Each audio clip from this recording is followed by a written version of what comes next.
तरीके से क्या होगा, इस तरीके से ये पार्ट 2 है, ठीक है ना। सोर्सेज ऑफ एयर पोल्यूशन, मेरा मोबाइल गर्म हो गया था, ठीक है ना। और फिर जो सा कार्बन डाइऑक्साइड है ये इज इक्वल टू हो जाएगी ऑक्सीजन के, इस तरीके से एक नेचुरल बैलेंस कायम हो जाएगा।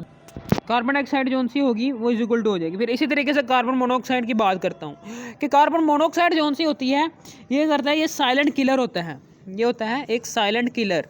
यानी कि आप कह सकते हैं कि ये खामोशी से आता है और खामोशी से जान लेता है बंदे की और निकल जाता है, ठीक है ना। ना ही इसकी खुशबू होती है, यानी कि कलरलेस भी होता है, और ऊपर से ये यानी कि इसका कलर भी नहीं कोई होता, और ना इसकी कोई खुशबू होती है। यानी कि जब ये ऑर्डरलेस, यानी कि जब आपके रूम में ये बन रही होगी ना ये वाली गैस,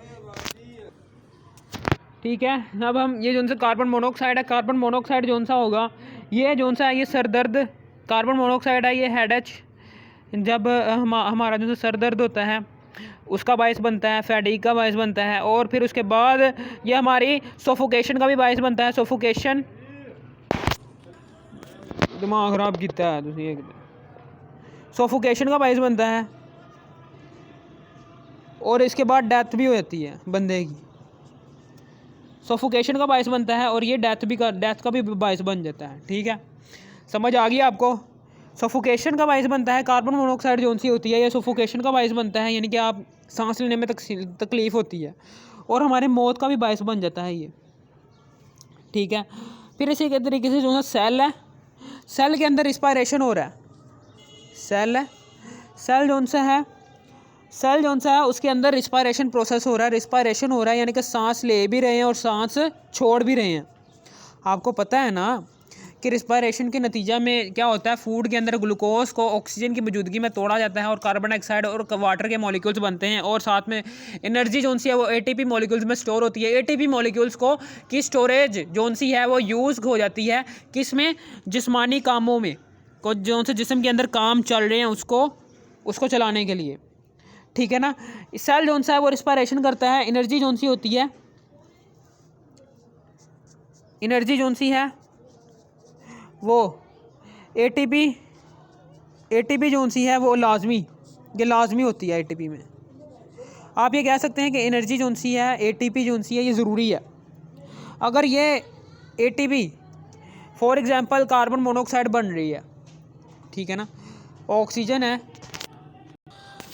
यहाँ पर जो सी है, ऑक्सीजन जो सी होती है, आपको पता है कि ऑक्सीजन जो सा होता है ये हेमोग्लोबिन के साथ इसकी जो सी बाइंडिंग है, हेमोग्लोबिन के साथ जो सी इसकी बाइंडिंग है वो बहुत ही कम होती है। ऑक्सीजन जो सी होती है वो हेमोग्लोबिन के साथ बहुत ही कम बाइंड होता है। आप ये कह सकते हैं कि जो सी ऑक्सीजन है वो हेमोग्लोबिन के साथ बहुत ही कम बाइंड होता है as compare to carbon monoxide. Carbon monoxide होती है वो हेमोग्लोबिन के साथ उसकी बाइंडिंग की ताकत ज़्यादा है, इसलिए आप कह सकते हैं कि कार्बन मोनोऑक्साइड ऑक्सीजन की, जब ऑक्सीजन फॉर एग्जांपल कमरे के अंदर कार्बन मोनोऑक्साइड मौजूद है और ऑक्सीजन भी मौजूद है, ऑक्सीजन और कार्बन मोनोऑक्साइड में बेशक ऑक्सीजन की मिकदार कार्बन मोनोऑक्साइड से ज़्यादा है, लेकिन फिर भी कार्बन मोनोऑक्साइड की ताकत, बाइंडिंग की ताकत हेमोग्लोबिन के साथ ज़्यादा होगी। तो इस तरीके से कार्बन मोनोऑक्साइड जो सा होगा इस तरीके से जो सा कार्बन मोनोऑक्साइड है वो चिपक जाएगी। कार्बन मोनोऑक्साइड जो सी है वो हेमोग्लोबिन के साथ जैसे ही चिपक जाएगी ना, तो फिर क्या होगा, तो फिर जो सी है हेमोग्लोबिन के साथ जो सी हेमोग्लोबिन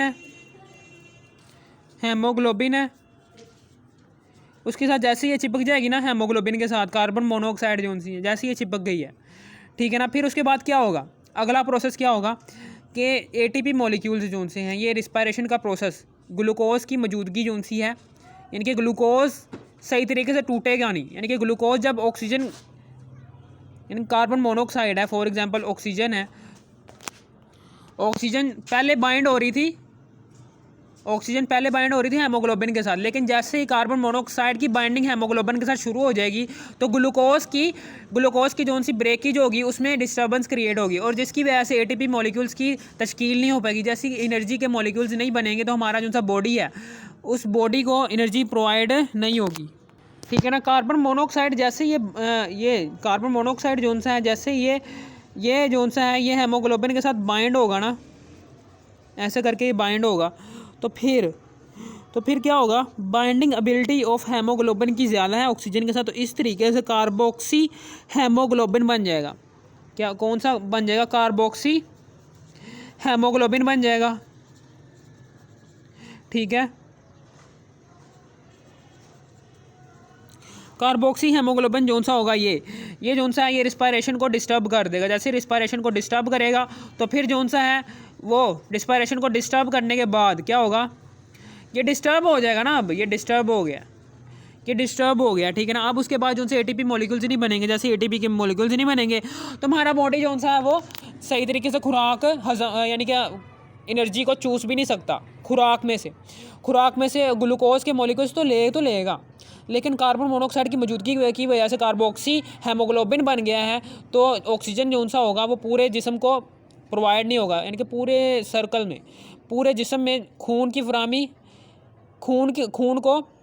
खून में जो सा कार्बोक्सी हेमोग्लोबिन है, कार्बोक्सी हेमोग्लोबिन एनर्जी के मॉलिक्यूल्स को बनने नहीं देगा। जैसे एनर्जी के मॉलिक्यूल्स नहीं बनेंगे, पूरे के पूरे जिस्म के अंदर एनर्जी सेल्स में स्टोर नहीं हो पाएगी, तो हमारा जिस्म भी हरकत करना बंद कर देगा। यानी कि हमारे जिस्म को अगर एनर्जी नहीं मिलेगी तो हमारा जिस्म कैसे हरकत कर सकता है, कैसे रोज़मर्रा के काम कर सकता है। तो इस तरीके से हमारी डेथ हो जाती है। ये एक साइलेंट किलर है, ठीक है ना। अगर एनर्जी ही नहीं बन रही, ये एनर्जी जोन सी होती है, एनर्जी एटीपी मॉलिक्यूल्स में जोन सी स्टोरेज होती है, बहुत ज़रूरी होती है हमारी बॉडी के लिए।